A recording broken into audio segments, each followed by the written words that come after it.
ಅಣ್ಣ ಪ್ಲೀಸ್ ಬಿಟ್ಬಿಡಿ ಅಣ್ಣ. ಅಣ್ಣ ನಮ್ಮಮ್ಮ ಮಾತ್ರೆ ತಗೊಂಡು ಹೋಗ್ಬೇಕು, ಪ್ಲೀಸ್ ಬಿಟ್ಬಿಡಿ ಅಣ್ಣ. ನಿಂಗೆ ಕಾಲು ಹಿಡ್ಕೊಂತೀನಿ ಅಣ್ಣ, ಬಿಟ್ಬಿಡಿ ಅಣ್ಣ. ಏನೋ ಅಮ್ಮಂಗೆ ಮಾತ್ರೆ ತಗೊಂಡು ಹೋಗ್ಬೇಕಾ? ಅವತ್ತು ಇದೇ ಪರಿಸ್ಥಿತಿಲಿ ನಾನು ಕೇಳಿದಾಗ ಒಂದೇ ಒಂದು ಚಾನ್ಸ್ ಕೊಟ್ಟಿದ್ರೆ ಇವತ್ತು ನಾನು ಎಲ್ಲೋ ಇರ್ತಾ ಇದ್ದಲ್ಲೋ.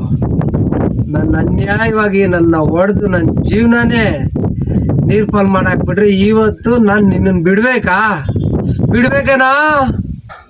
ಒಂದೇ ಒಂದು ಚಾನ್ಸ್ ಕೊಡೋಣ, ಒಂದೇ ಒಂದು ಚಾನ್ಸ್ ಕೊಡೋಣ. ನಿಂಗೆ ದಮ್ಮಯ್ಯ ಅಂತೀರಣ್ಣ. ತಪ್ಪಾಯ್ತಣ್ಣ, ತಪ್ಪಾಯ್ತು. ಅವತ್ತು ಯಾರೋ ಗೊತ್ತಿಲ್ಲದೆ ಮಾಡ್ಬಿಟ್ಟೆ. ಪ್ಲೀಸ್ ಅಣ್ಣ, ಒಂದೇ ಒಂದು ಚಾನ್ಸ್ ಕೊಡಿ ಅಣ್ಣ. ಅವತ್ತು ನೀವು ಮಾಡಿದ ತಪ್ಪಿಗೆ ನಮ್ಮಮ್ಮನ ಕಳ್ಕೊಂಡೆ, ನನ್ನ ತಂಗಿನ ಕಳ್ಕೊಂಡೆ, ಇರೋ ಬರೋ ಸಂಬಂಧಗಳೆಲ್ಲ ಕಳ್ಕೊಂಡೆ. ಆದರೆ ಇವತ್ತು ನಾನು ನಿನ್ನ ಬಿಟ್ಟರೆ ಆ ದೇವರೇ ನನ್ನನ್ನು ಒಪ್ಪಲ್ಲ ಕಣೋ. ಅದಕ್ಕೆ ಆ ದೇವ್ರ ಹತ್ರನೇ ಹೋಗ್ಬಿಡು.